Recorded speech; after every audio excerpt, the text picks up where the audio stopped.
Hello hello के छ खबर?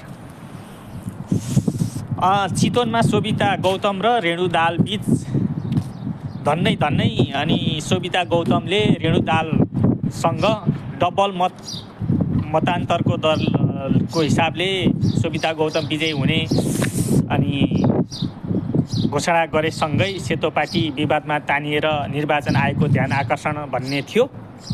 त्यसै लगत्तै फेरि झापा 5मा अनि केपी ओली र बालेन शाहको प्रतिस्पर्धामा बालेन शाहको जित पक्का भनेर फेरि विवादमा तानिएको छ। आजसम्म अनि सेतोपाटीले सर्वेक्षण गरेको आजसम्म मिलेकै छ भन्छन् है।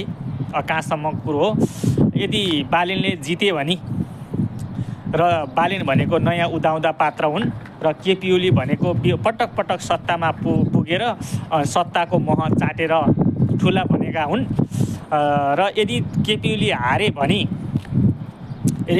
हारेर अनि बालेन शाह प्रधानमन्त्री बन्यो भने नेपालका मात्रै प्रधानमन्त्री भएर हुनेछन् मात्रै नै विश्वमै सबभन्दा कान्छो प्रधानमन्त्री भनेर चिनिनेछन् रे।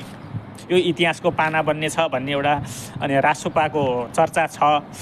केपी ओली र बालेन शाहको उमेर धन्नै बालेन शाहको डबल भन्दा पनि धेरै छन्।